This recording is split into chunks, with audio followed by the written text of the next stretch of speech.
Alright guys, so I'm going to show you guys how to use the Pentel Pocket Brush Pen. It's one of my favorite ways to use ink. Um, they're like $10, but the nice thing is they are reusable and refillable, and it's really easy to do that. So first thing I'm going to do is I'm going to show you how to refill them. Pentel makes their own brand. And they're not expensive. They're probably less than $1 a piece, but there are just like some generic Japanese brands. These work just fine. That's what I got some to try. They worked fine. So if you see those, they are just as good as the regulars, but we do have plenty if you need them.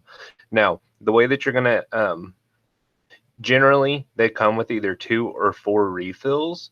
So what you do is once you get your pen, it'll look like this. When you first get it, the tip will be white because it has not had any ink in it. What you're going to do is you're going to unscrew the back, and then there's going to be a place for you to push an ink cartridge in, and that is going to make the ink run through the pen. These cartridges, these are what you replace, and you'll really be able to tell whenever you're running out of ink. They do last for a while unless you're using them a lot, but whenever you are done with them, they will be like mostly clear, like that. The black, that is the ink, and it will be gone. So if you're ever wondering if the ink's not flowing fast enough or anything, you can always just unscrew it and see if it's clear at all.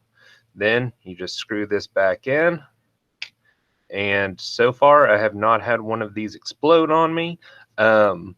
So there's that. Now, what's really nice about these is it does have the brush tip, so you can really play around with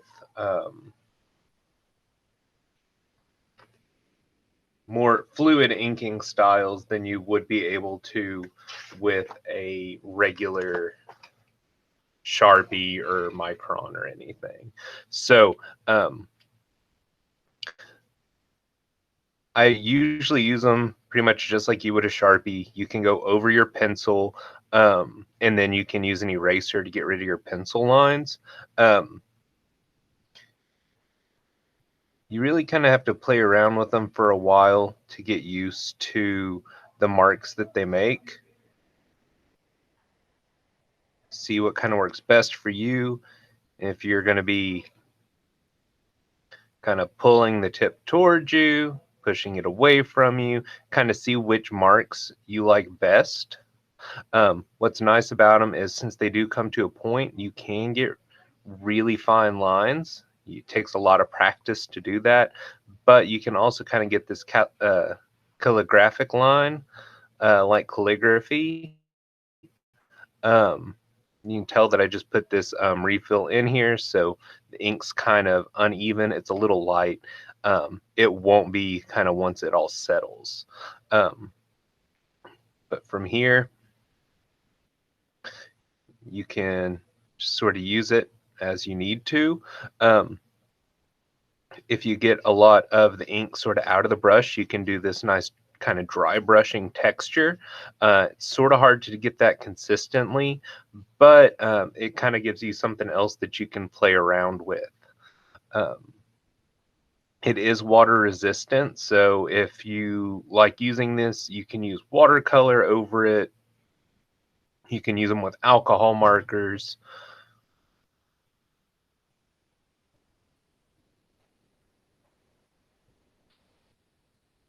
Pretty much anything you want to kind of use it with, it really plays pretty well with. If you use it with Prismacolor, you may Prismacolors are a little bit different since they are so waxy that it can really sort of affect the pen if you're inking over it. So you just kind of have to, if you're going to try that, I would sort of play around with that on something that you don't necessarily care about, sort of practice it, see if you can get to a point where they can work pretty well together, and kind of use it from there. But this is something I don't require. Probably won't do something with as a class with this, but I know there's a lot of interest in it, and it is one of my favorite things to use. But it will be frustrating at first because they are it's just sort of a new thing you really have to kind of get used to.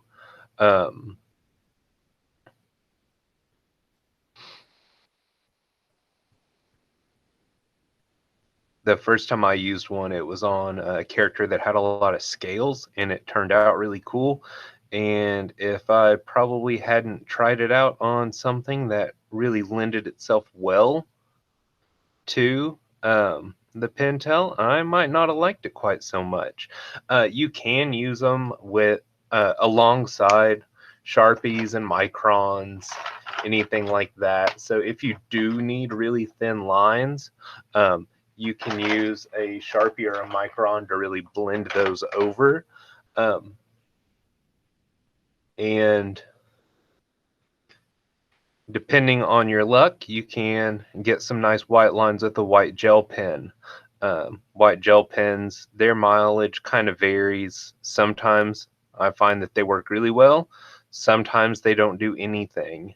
But when they work well, they really work well, and it's a good tool to have in your arsenal. But sometimes they don't really do much of anything. So your mileage may vary with those, but the jelly rolls are this really one of the only brands that I've used pretty much any gel pen. But if you're like trying to get some for art making purposes, you'll be able to get like a multi-pack of these. So that is just a brief introduction to the Pentel pen and how to refill it. And then if you ever do run out of ink or anything, you just unscrew, pull this off, and I'll go ahead and change this out just to kind of show you guys, because you know, when you're playing with permanent ink, it's kind of good to be a little nervous about it, but you just get it and you just push it on there, and it'll sort of hit that reservoir or the cap on the inside, and then you're good to go.